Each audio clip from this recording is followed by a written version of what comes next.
I'm Ivan Oransky, and welcome to Medscape's The Week That Wasn't, a review of trending medical topics our news team chose not to cover and why.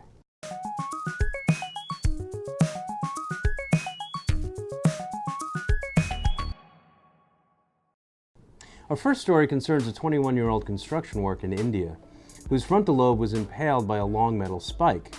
Surgeons were able to remove the rod, and reports indicate that his brain function remains more or less intact. It's one of those extremely rare cases that you'll probably never encounter in your career, which is why we didn't pick it up for Medscape.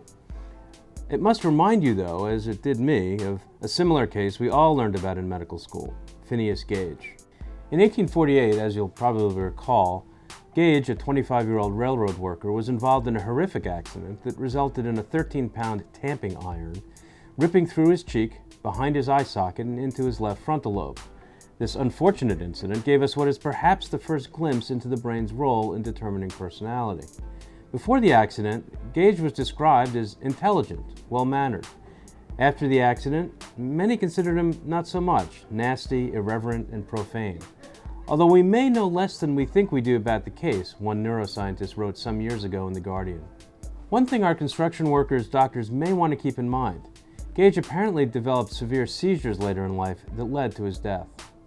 Next, a weak observational study that claims to link fake smiling at work with an increased risk for heavy drinking.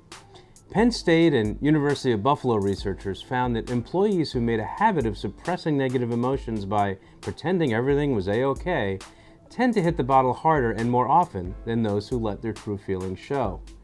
Most of the subjects in this study worked in entry-level service jobs like retail and restaurants, and let's face it, all of those can grind down the emotional reserves. They also tended to be younger. Honestly, who knows what to make of a study like this? We felt A-OK not covering it. The makers of the VTEX thrombectomy catheter hope that it may one day help patients suffering from deep vein thrombosis. This gadget is similar to a thrombectomy in that it uses a stent to catch the clot and then remove it, but it's somewhat bigger and designed specifically to clean up the veins in the legs. This is an interesting technique for dealing with DVT, but it's only been used on a single patient so far. Initial results were promising, but we'll wait for more data to become available before we decide to cover it on Medscape.